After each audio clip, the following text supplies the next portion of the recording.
పూరా లోకల్. నమస్తే, welcome to పూరా లోకల్. మునుగోడు ఎమ్మెల్యే కోమటిరెడ్డి రాజగోపాల్ రెడ్డి వ్యవహారం సర్వత్రా చర్చనీయాంశంగా మారింది.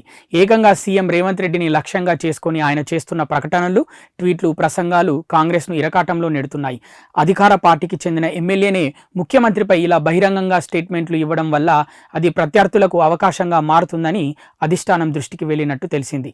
గత అసెంబ్లీ ఎన్నికల ముందు వరకు ఆయన బీజేపీలో కొనసాగారు. తనకు మంత్రి పదవి ఇస్తారని చెప్పి హామీ ఇవ్వడంతోనే కాంగ్రెస్లోకి వచ్చానని, కానీ ప్రస్తుతం హామీ నెరవేర్చలేదంటూ ఆయన తన అసహనాన్ని సీఎంపై వ్యక్తం చేస్తున్నట్టు పార్టీలో జోరుగా చర్చ నడుస్తుంది. నల్గొండ జిల్లాలోని రాజకీయ, సామాజిక, కుటుంబ సమీకరణాలను పరిగణలోకి తీసుకున్న పార్టీ హైకమాండ్ రాజగోపాల్ రెడ్డికి మంత్రి పదవి ఇవ్వలేదని తెలుస్తుండగా ఒకే జిల్లాలో అన్నదమ్ములకు మంత్రి పదవులు ఎలా ఇస్తారని మిగతా నేతల నుంచి ప్రశ్నలు తలెత్తుతున్నాయని సమాచారం.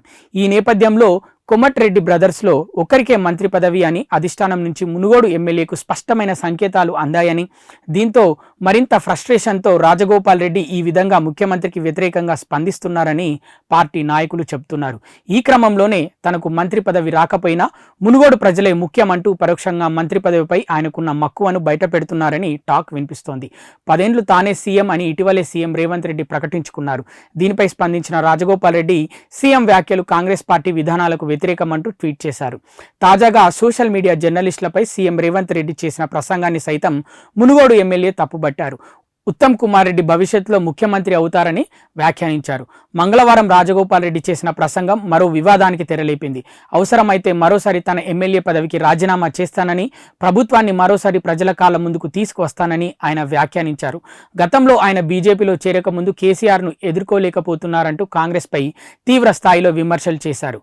గతంలోనూ పీసీసీ అధ్యక్షుడి పదవిని తనకు లేదా తన అన్న కోమటిరెడ్డి వెంకటరెడ్డికి ఇవ్వకుండా రేవంత్ రెడ్డికి ఇవ్వడం పైన తన అక్కస్సును వెళ్లగక్కారు. చివరికి పార్టీ మారి బీజేపీలో చేరిన ఉప ఎన్నికల్లో ఓటమి పాలయ్యారు.